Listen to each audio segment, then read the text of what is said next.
So yun guys, no? Magandang araw po sa lahat. Magandang araw po sa lahat ng mga viewers natin dyan. Nagbabalik Eric Vlog sa araw na ito guys. Nandito kami sa area ni Ligaya para kusayin na ang kayo paniligaya guys, no? At sa wakas nakasama ko si Unil dahil wala pasok si Unil ngayon guys dahil kuan naglindol sa amin. Hindi ko alam kung ilang araw, siguro bukas kung wala nang lindol, may papasok na si Unil. Kaya labis lang ako pasalamat guys sa inyong walang sawang support guys, no? Lalo sa mga FW na palaging tumingin sa ating mga video, nag-share sa ating mga video. Salamat po sa inyo lahat, lalo kay Brainy, sa Tosudano. Salamat din sa inyong support. At kay Tidili na Ina, Naniniluboy na Flor, at saka si Atini Dando, shout out sa Tosudano. Ayan, si Ma'am Hinatuan, ayan, shout out sa dyan. Nagbigay ni Unil ng kuan na yung pangbaon sa school, kaya salamat po sa inyo. Kaya sa ngayon paakyat kami kasama ko si Unil. Yan, Unil, kumusta mong buhay-buhay? Okay naman. Ha? Okay ra. Tara, salamat ning uban jud kanino. Oh. Kay di basta-basta ang among mission ngayon guys, dahil lulosob kami ni Unil sa area ni Commander Ligaya. Kaya hindi ko alam kung ilan sila doon, baka nandoon yung pamilya din ni Dax dahil si Ligaya ang may utak ng lahat. At dala ko pa rin yung radyo guys dahil mag-monitor tayo ngayon at sana makababa tayong ligtas guys, no? Shout out sa lahat ng manonood sa video na ito. Magsasabihin lang sa inyo guys, no? Para malaman nyo guys, dahil sa area na ito ni Ligaya maraming mga motor na mandandaan, no?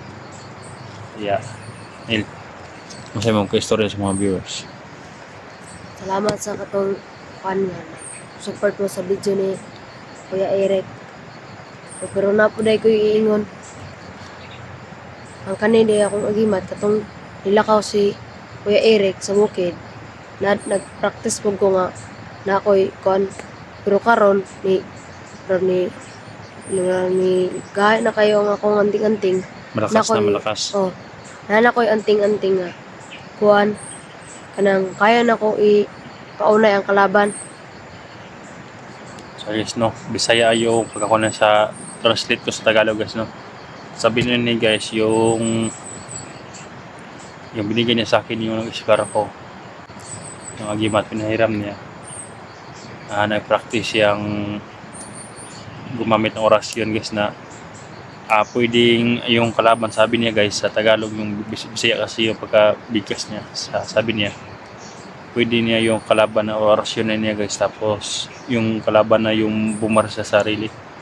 Pero makita natin yan guys kung ano ang kung totoo ba talaga. Pero hindi ako magkumpiyansa guys, back up ako palagi ni Unil, baka hindi tatalab yung orasyon sa kalaban, baka may panangga din ng kalaban. Pero sa tingin ko, dahil malaman niya guys kung may anting-anting yung kalaban nilo, malaman mo rin. Kaya kung sabi niya nga kaya rin niya, sa paligid lang tayo magkuhan. Pero sabi niya na hindi makaya, may anting-anting yung kalaban, titirahin natin agad nilo. Kaya sana magpakita si Ligaya sa atin ngayon, para mapuksa na yung kayupan niya at wala ng commander dito sa area na ito, para makatulong tayo sa ibang vlogger. At nakita naman itong video na mga asawa ni Dax nga gidakop, handod karon pa yapon na rescue. Unta makita na to diri nilo. Sana makita natin dito para matulungan natin, dahil palipat-lipat yung area kasi ng mga bandido guys. Yung mabihag nila hindi lang sa isang area, mag-stay yung mga bandido. Kaya sana makita namin dito yung pamilya nila sa lahat ng mga suluksok nito. At sana guys tapusin yung video, don't skip my advice, no? Para makatulong din sa aking pagbablog. So yun lang guys, no? Tara Nil, kaya ikaw muna pagkat dito tayo impromidad yaw. Ringan mo yung mga kana rigid.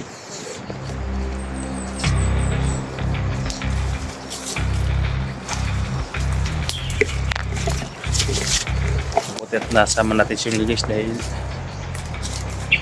alam niya may mga kalaban na dumating. Lima kasi Unil ngayon guys.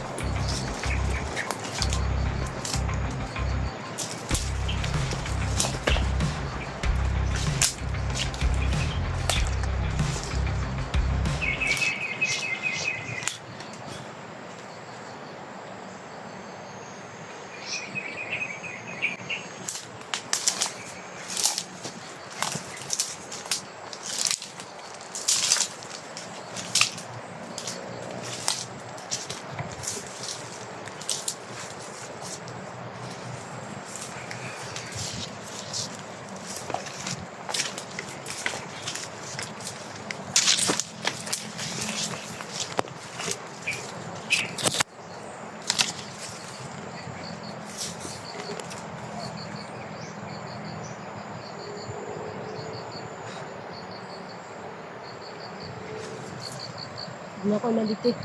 Hindi Kalaban? Oh. Yung mga tanong sila. Dagan sila pero nagkatag-katag lang po. Brang mga bata puman po. Naiuban nga mga bata. Ha? Katak-katak sila? Oh. Ayaw pa malayo pa dito o malapit na? Nay, brag ang isa. Wagda na lang oh. Sunahan. Oh. Sabi ka sa akin na kung makita natin na. Oh. Ang mga motor pa rin marinig namin guys.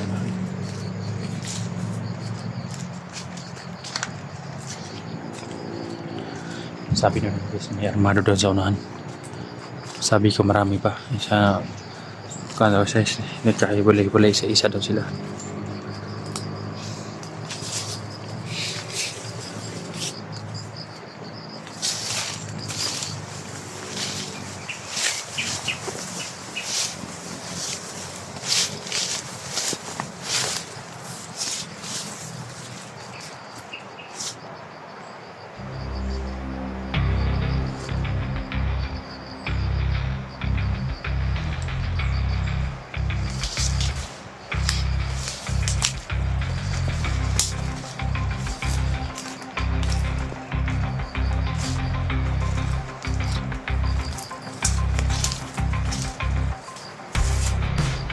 Tingnan.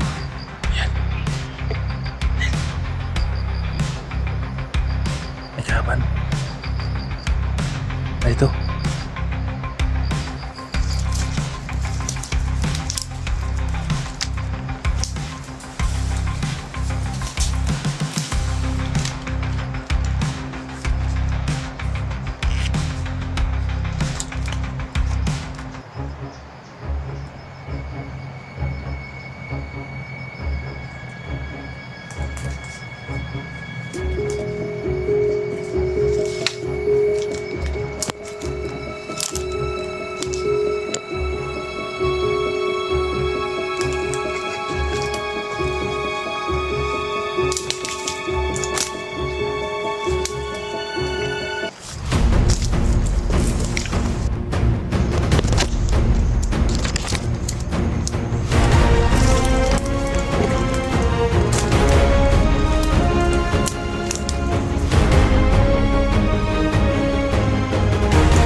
Yan ang sinasabi nyo guys.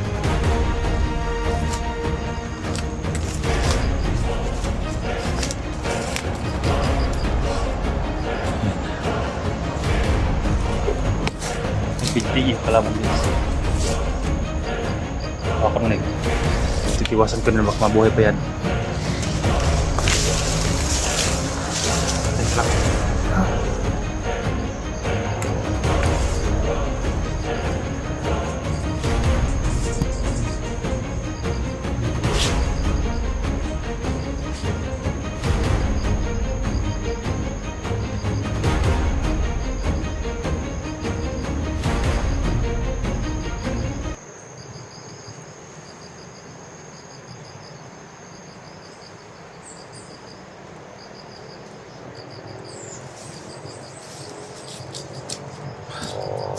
Pagkarin naman paligid nila.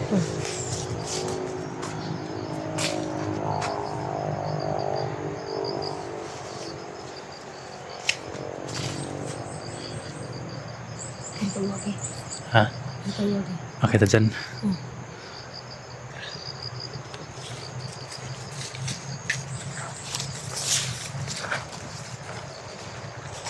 Napakaganda yung gamit ni Kwan ni orasyon ni guys. Din sa tanin. Dahil sa una guys, yung kalaban, Kwan lang, kumikinig yung katawan guys at parang tumigas ba. Ngayon, pinag-aralan ni Unil yung mga moves ng mga Kwan niya. Mga binili ni, ano yun? Yung Dokyo. luludok yun mo. Hmm. Luludok yun daw niya.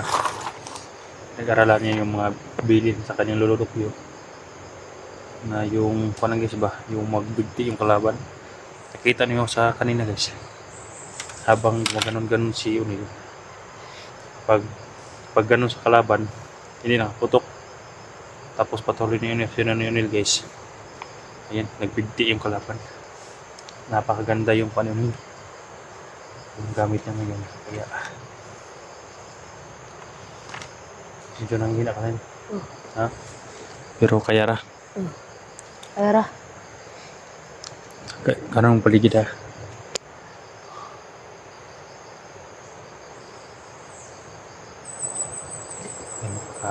Lakas ng ira ni Kwan dito guys.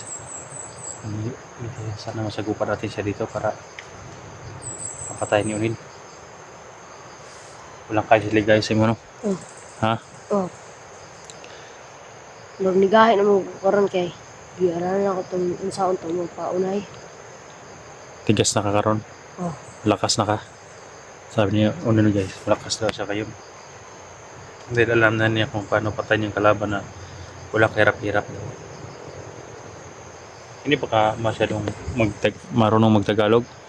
Dili. Kumusta pala yung Kwan niyo, Nil, yung paralan niyo? Okay raman. Pero nabitak-bitak ba? Oh. Pero gamay ra. Oh, pero dili kay wala. Pero usay kung sinong maestra. Di ko mo na mo eskwela. Hindi pa na babalik sa school. Oh. Delikado no? Dahil dito ngayon guys, yung lugar namin, may mga lindol pa. Hindi na masyado malakas pero lumindol pa talaga. Iba nung una nga sobrang lakas. Yung 7.6. Kung isang gabi nga, dalawang beses naglindol. Kagabi, hindi naglindol. Kaya siguro bukas, balik na kayo bukas nilo. Oh. Pero kung mag-agad magyapon sa teacher no, kung tumawag na sa inyong GC no.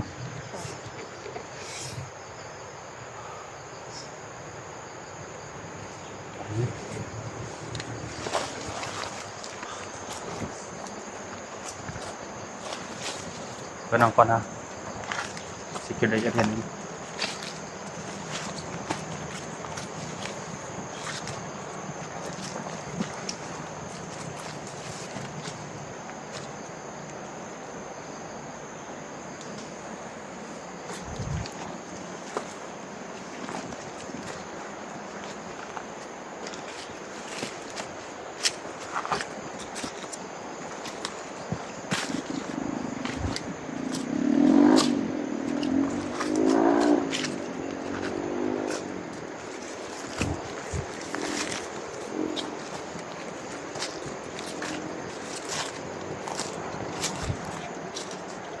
Tingnan mo paligid din.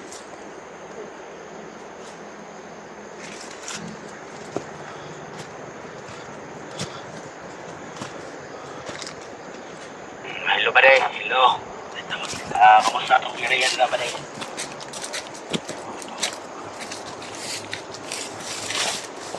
Hello pare. Kamusta itong area na pare? Wapay sulod na mga kalaban pare. Pahinaan lang natin guys, baka may makarinig. Patuloy ka sa pag-monitor sa paligid nila.